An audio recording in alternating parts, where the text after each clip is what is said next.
and I began by asking him where the cuts would come.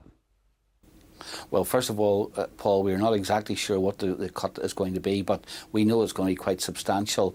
The Chancellor has said 25% reduction over the next number of years, and that will mean that there will be fairly severe decisions for the Executive to make.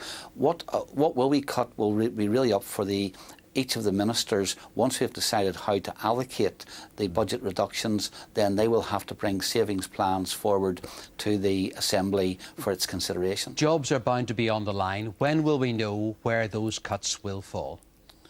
Well, we'll not know the full impact on the Northern Ireland budget until October. That's when the review of spending will be known to us.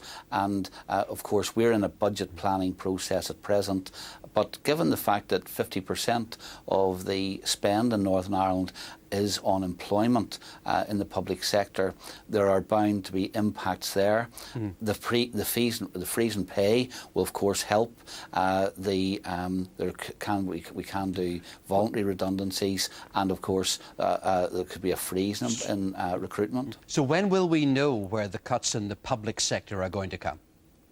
Well, we'll not know until we have got the final budget proposals given to us in October. However, I've been saying to ministers, because we can't wait until October, I've been saying to ministers, we've got to start planning now. Here are certain assumptions. Assume that your budget will go down by about 2.5% in real terms this year and in subsequent years. It might be a bit more than that, but it's certainly not going to be any less than that. Start planning now. I will interview ministers then over the summer period, and then we will have plans to go to committees in the autumn. The Executive has often shied away from making hard decisions. So how can you be sure that ministers will grasp this nettle and make the cuts that are necessary?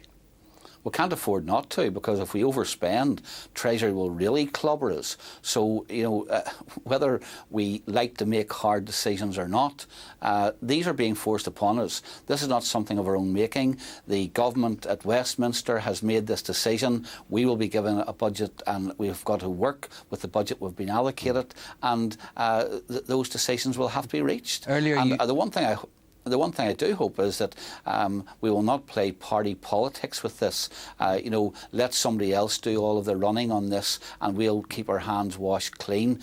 We're all in this together. Ministers have to collectively make these decisions, and we'll have to be responsible with it. Earlier this evening, you said to me that journalists have this fixation about water rates. But in truth, is that not now something that will have to be revisited so that you can balance your books? Well, what I have done, Paul, I've tried to be upfront with people in Northern Ireland as possible, whether that's popular or not. I have said that the charges for water do put a pressure of around £270 million on the budget every year. We're now going to have further pressures as a result of these cuts, and we've got to make up our minds what we do about the charges which we're not currently imposing at present. Very briefly, do you think that you can bury your ideological differences in the Executive to make this work? We don't have any alternative.